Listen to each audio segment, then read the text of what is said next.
من نودس تيجي يصدر أربعتين نورشن نوري ينادي يا طبعا أنشي من أقدر أشوف أنا عارف إنك أي رقم عارف سمي ودنا أني أبي سوينا كم ولا أربعة شيء أنا شيء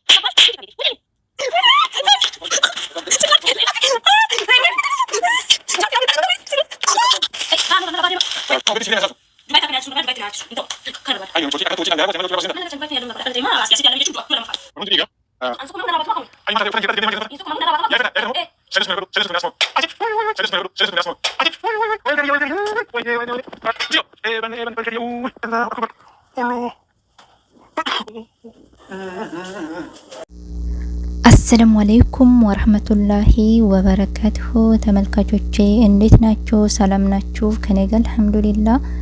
ለቻናል አዲስ ከሆናችሁ ሰብስክራይብ፣ ላይክ እያደረጋችሁ ይህንን ቪዲዮ የመደም ቅመሞች ዛሬ እንግዲህ የበዝንጃን ምሰጋ ልሰራ ነው። እስከ መጨረሻው ድረስ ተከታተሉ፣ ተወዱታላችሁ ብዬ አስባለሁኝ። በራሴ ታሪክ ምሰጋ ስሰራ እንዴት እንደምሰራ ነው የማሳያችሁ። በዛ ላይ ጣዕሙ ልነግራችሁ አልችልም። እንዴት እንደምትወዱ ተሰርታችሁ መክሮት። በእሽ በሩዝ መበላት ይችላል። በጣም ተወዳጅና ምርጥ ምግብ ነው ማለት ነው። እንግዲህ ይሄንን ለመስራት የሚያስፈልጉኝ ግብአቶች እዚህ ጋር እንደምታዩት አሉ። ዋናው የሚያስፈልገው ነገር ምንድነው? በዝንጃን በአማርኛ ደበረጃን ነው የሚሉት፣ በአረበኛ በዝንጃን ነው። ከዛ ቲማቲም 2-3 ፍሬ መጠቀም ትችላላችሁ። ያው እኔ የተፈጨ ስላለኝ እናንተን ለማሳየት ነው። ቀይ ሽንኩርት፣ ነጭ ሽንኩርት፣ ፍልፍል ሮሜ ናቸው። ከዛ እንግዲህ መጥበሻዬን ከገርኩ በኋላ ሽንኩርቴን አደርጋለሁኝ። እንደምታዩት የሚያስፈልገኝ ሌላኛው ግብአት የተፈጨ ስጋ ማለት ነው።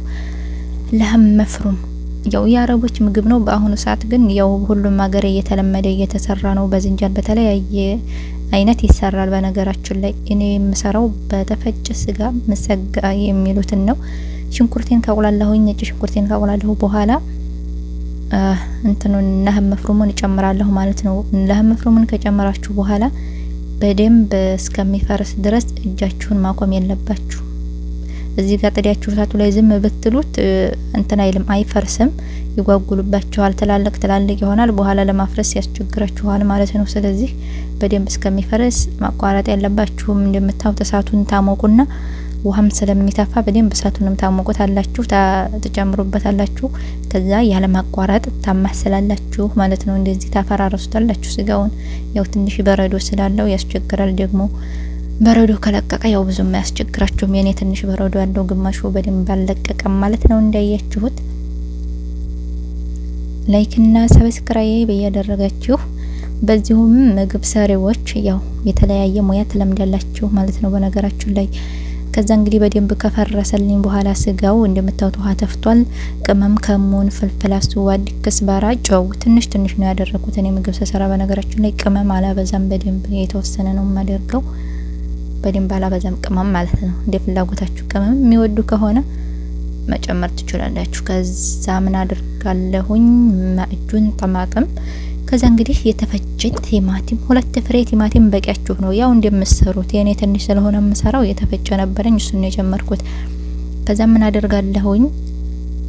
ከዲንና ተወዋለሁኝ። እሳቱን ቅንስ አድርጌ እተወዋለሁ ማለት ነው። በደንብ እንትን ይላል። ምንድነው የሚባለው በአማርኛ አላውቅም፣ በአረበኛ የተሰበህ ይባላል። ገብታችኋል? ያኔ ሳቲም ታው እንደማለት መሰለኝ። ብቻ እንደምታዩት እንግዲህ ውሃው መጠጥ ብሎ በደንብ ሆኖ በስሏል። ከዛ መጨረሻ ላይ ምን አደርጋለሁ? ፍልፍል ሮሜውን መጨረሻ ላይ ነው የማደርገው ማለት ነው። በነገራችን ላይ የመሰጋ የተለያዩ ኩዳር በዝንጃን፣ ኩሲያ፣ ካሮት፣ በጣጤስ ምናምን እየተደረገም ይሰራል። ግን እኔ ዛሬ የምሰራው የበዝንጃኑን ብቻ ነው። በዝንጃኑን ደግሞ በተላልቁ ነው እንደዚህ በረጃጅሙ ነው የምቆርጠው። ያው ተከታተሉ፣ እየተከታተላችሁ ስለሆነ ይገባችኋል ብዬ አስባለሁኝ። ከዛ ዘይቱኑን አደረኩኝ። ያው እኔ ብዙ ጊዜ በዘይት አልሰራም ስለማይወዱ፣ ግን መጨረሻ ላይ ምን እንደማደርገው አሳያችኋለሁ። ዘይት የሚጣፍጠው ሲጠበስ ነው። ቆንጆ ጣዕም የሚኖረው ስትጠብሱት ነው። በዘይት በእንትን በማሽን ምናምን ስትደርጉት ጣዕሙ ቅይር ነው የሚለው በነገራችሁ ላይ። ግን ጣዕሙ ከሚጣፋ ብዬ ጠበስኩት። ከዛ ከስር ተላልቁን አንዳንድ ፍሬ እንደዚህ እንደምታዩት 8 ፍሬ ደረደርኩኝ። 8 ፍሬ ከላይ አስቀርቻለሁኝ ማለት ነው።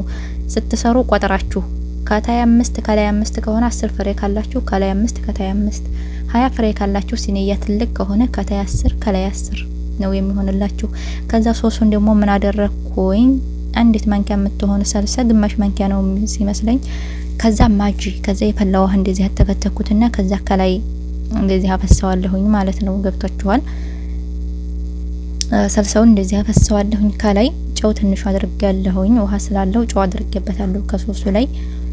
ከዛ ኦቭኔ ላውንም ታቹንም 200 ዲግሪ ክፍት ነው፣ በደንብ ነው የጋለው። በግስት ሸፍኜ ውሃው እስከሚመጥ እንደዚህ ይተዋለሁ ማለት ነው። አያችሁት? ዘይቱን አሁን እየተፋው ነው። ምን አደርጋለሁኝ? ሲንተከተክ አወጣና ወደ ውጭ በመነዴል አነሳዋለሁ ዘይቱን ማለት ነው። ስለዚህ ቅባት አይኖረውም። አያችሁት መጨረሻው ምን እንደመሰለ? ቅባት በደንብ ነው ያነሳሁት። ሲንተከተክ ዘይቱ ወደ ላይ ይወጣል አይደለ? አስሉ ሶፍት አለ፣ በሱ አነሳዋለሁ ዘይቱን ማለት ነው። መጨረሻ ላይ እንደዚህ ብግዶንስ ለዱከር ብቻ ሳይሆን ለጣም ራሱ ቆንጆ ጣም ነው የሚሰጠው። መሰጋ ስትሰሩ ብግዶንሱን እንደዚህ ከላይ ሲኒያው ዳርና ዳሩ ስለጠቆረ በዚሁ ሲኒያን ያላቀርብም፣ ያው የብቻ ስለሆነ የሚበሉት የአንድ ሁለት ፍሬ እያነሳሁ ነው የማቀርብላቸው ማለት ነው። ባይ ባይ። ይሄንን ይመስላል የዛሬ